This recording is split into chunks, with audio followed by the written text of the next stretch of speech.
Hey everybody, C-Note here. Welcome to C-Note's Media Madness, making sense of the madness of media. Today we're going to talk about, what are we talking about? Wanting to do multiple things. Like, is it okay? Can you do multiple things, or do you got to pick one thing? Let's pontificate on that for a little bit on today's show. Let's go.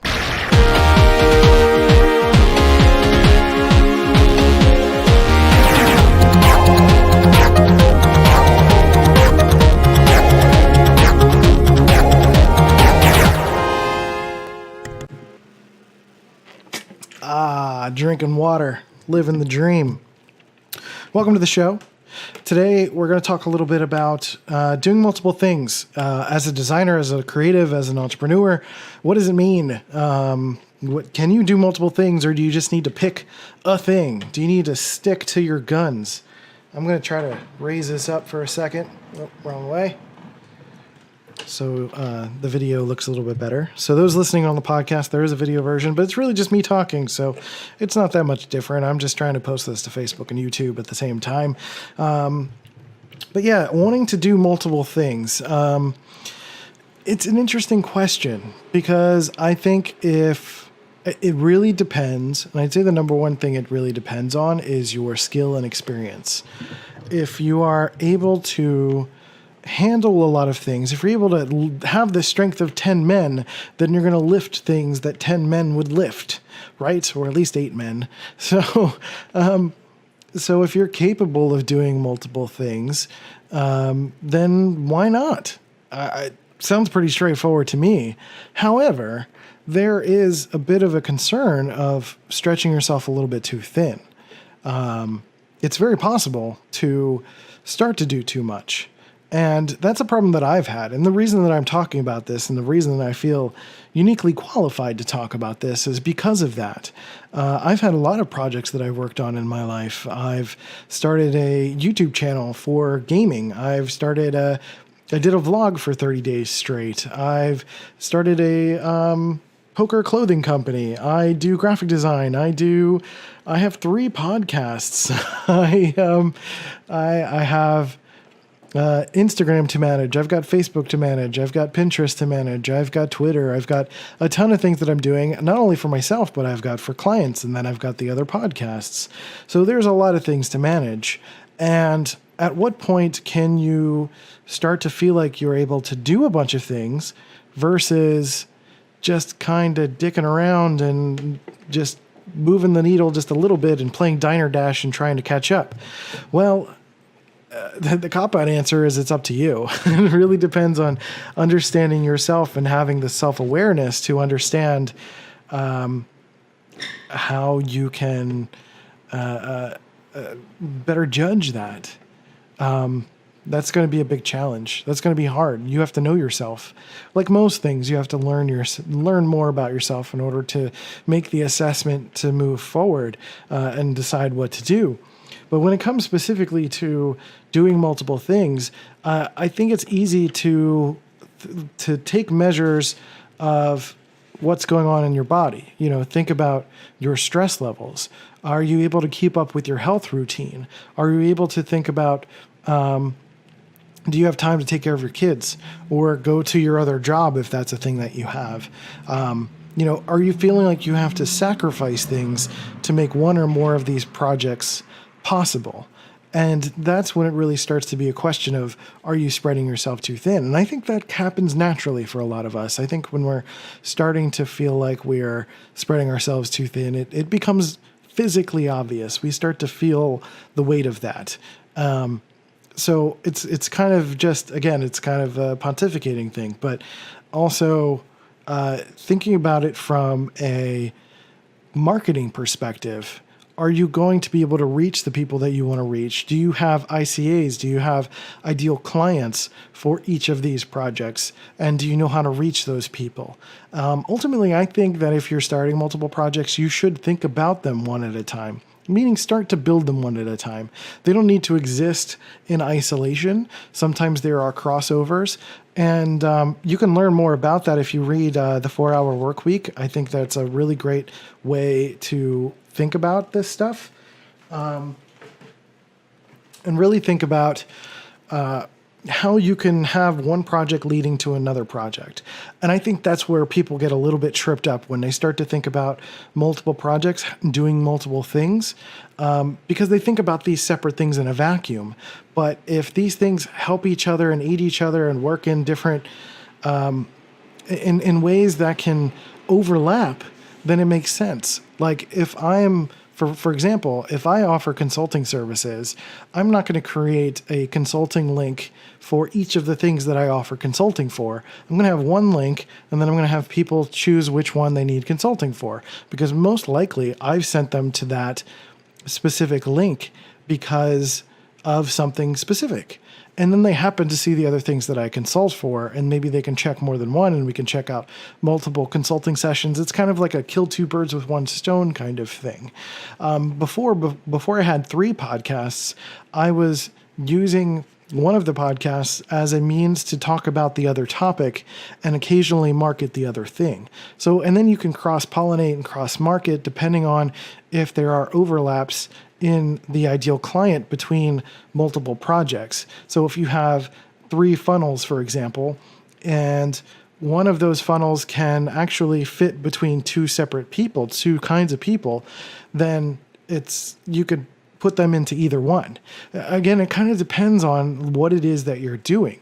If there is some way to get someone into, it's kind of like thinking about like email marketing. When you're marketing via email and you're setting tags based on someone's activity, you have a remarketing funnel, and then you have, new buyer funnel, or someone who's not interested, who's just curious. You've got these different sort of, avenues and venues and ways that people can learn about you and connect with you. You can think about your separate projects that way, and think about where these projects fit within each other and which things stand out separately.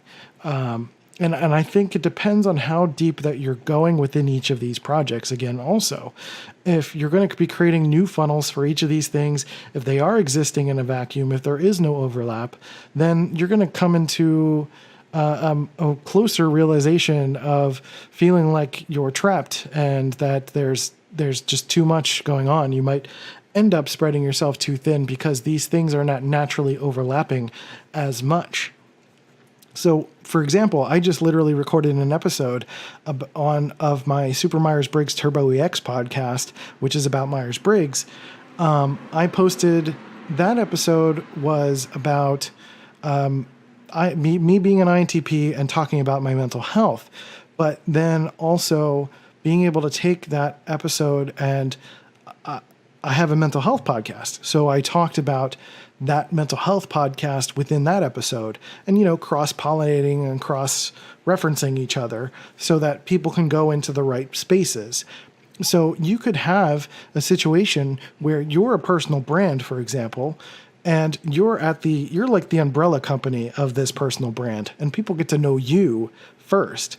And then you find out that person's need, and then you can send them to, the specific company that will fulfill that need within your personal brand. It's kind of like having an umbrella company, or even, again, it's like a funnel, but it's a funnel that exists within like multiple brands. So you are the lead, you are the outer rim. You as the personal brand are the outer rim of the funnel, as it were. And then when you start to learn about people, learn about them through connections, through relationships, through one-on-one discussions. And this is not indicative of like email funnels and things like that. This is person-to-person contact. If you are talking to a person and you're just having a casual conversation and they're like, you know what, I've been wanting to talk about mental health, or you know what, I have this issue, or my cousin has this issue, and then I'll be like, you know what, I have a mental health podcast. You should go check that out. Boom, they're in this funnel. And it really, again, from there, then you start to determine if there is a need within that funnel to get them into either the buying phase or into just the curious phase or the remarketing phase, whatever the situation is. And then you go from there. So, doing multiple things involves thinking about it kind of like a funnel. If there is how can you hone and understand your message enough so that when you're having conversations, you can send people in the right direction? Because I'm not going to, as a personal brand, I'm going to have maybe a site that tells people everything that I do. But if I'm having a conversation with someone and they ask what I do, I give them the 1 or 2 lines that tells them that I'm a multimedia designer. I have a few podcasts, and I forget the rest of my line, but that's like the bulk of it. Like, I'm a multimedia designer. I teach Myers-Briggs. I have a couple podcasts and I make music. And usually one of those things leads into a conversation. One of those things sticks out to them and they say, "Oh, that's really cool. What kind of music do you make?" And then I start talking about that a little bit. And I say, I just made this album last week. I just put it out on SoundCloud. It's called A Monster, and it is about me feeling like a monster for leaving my previous marriage. And, I start talking about it in specific descriptions and details. And I tell them what kind of music it is. It's like mostly punk rock, a little bit experimental, some chiptune stuff. And you have that conversation and they say, "Oh, I'd love to hear it." And then you just send them the link. Like, it's kind of, it's a personal funnel essentially. And I kind of talked about that in a previous episode about the relationship funnel, but it kind of applies to doing multiple things. So you have to think about, you have to have the bandwidth, the ability, and the wherewithal, essentially, the audacity to be able to accept and understand all of these different things that you're doing. So if you have 4 things as your funnel, 3 or 4 things as your 3 things that you do, and then you have yourself as the personal brand up top, you as the personal brand are kind of like the operator, kind of plugging in all of the pieces in the right spot, right? You have to listen for the cues. You have to know your brands in and out so that you're listening for the keywords. You're listening for what people are interested in. And then if someone asks you a general question, you can have that 1 or 2 line sentence that covers all 4 of those. And then when someone piques interest in 1 or 2 or 3 of those, you can point them in the right direction. So it's certainly possible to do multiple things, but you might sacrifice some things. You might have to consider that you're not going to do, you might not do a full-length email funnel for each of those things, for example, or you might not have a Facebook page for each of those things. You might have to think about more specifically which things can you spend time on to help promote those things?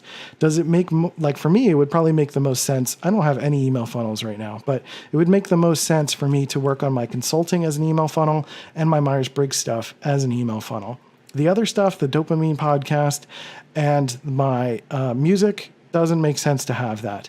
They don't even need their own Facebook pages. They honestly don't need much else. What I focus on for my dopamine mental health podcast is I push people towards the support group and to sponsor the podcast. That's it. That's all that leads to for now. And then occasionally I use that podcast to market other services should it be relevant. But the other 2, when I'm talking about my design stuff, that's usually one-on-one connections. I'll point people to my portfolio if they need to see that, or, point them in the direction that they need to go in. But the podcasts are like the top layer for me. The podcasts are the discoverability.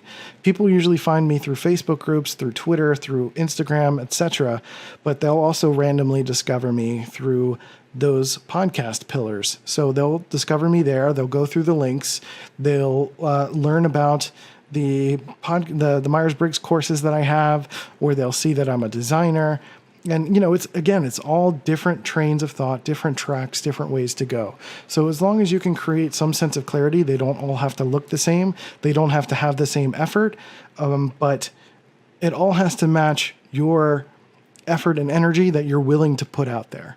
So if you have, and it doesn't necessarily mean that if you were to drop 3 of those 4 things, that you'd be able to put that much more effort into a single thing. That doesn't necessarily mean that.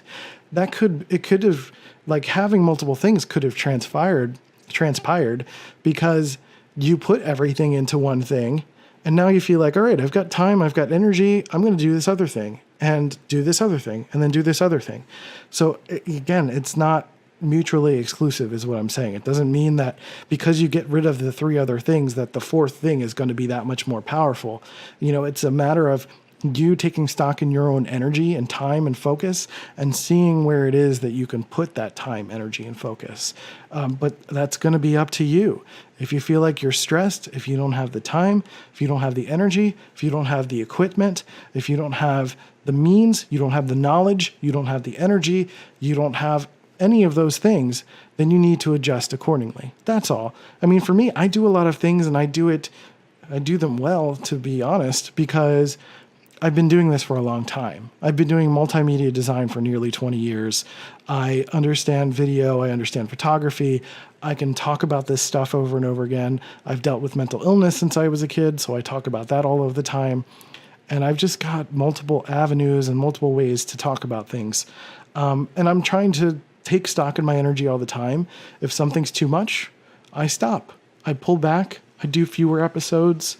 I do fewer things. I kind of take stock in that every single day and make adjustments. Which things are making me money, which things are not, which things are worth my time, which things am I building to hope to build time, and to hope to build a financial profit from. So I've been talking all day. This is the fifth thing that I've recorded today. I've recorded 4 podcast episodes. My throat is not happy, so I'm going to wrap this up. But let me know your thoughts. Do you have multiple things going on? Have you been playing with the idea of having multiple things to do and you just don't feel confident enough to do it? Or you have a limiting belief that you can only do one thing and do one thing well? And maybe that is the case. Maybe you can only do one thing well. I'm not saying one thing is right or one thing is wrong, but it's about personal taste, about personal understanding, what you know about yourself and all of that stuff, and then go from there. So go out there, go do things, go make things, go prosper, go have a good time. What is it? Live long and prosper situation. So go do that. Go have fun. Take care of yourselves. Go check out my courses at cnote.media and learn everything about me there. And subscribe to the podcast version of this at cnote.show. And again, thank you for watching and listening to C-Note's Media Madness. And I'll catch you next time on the show thing. Yeah. Bye.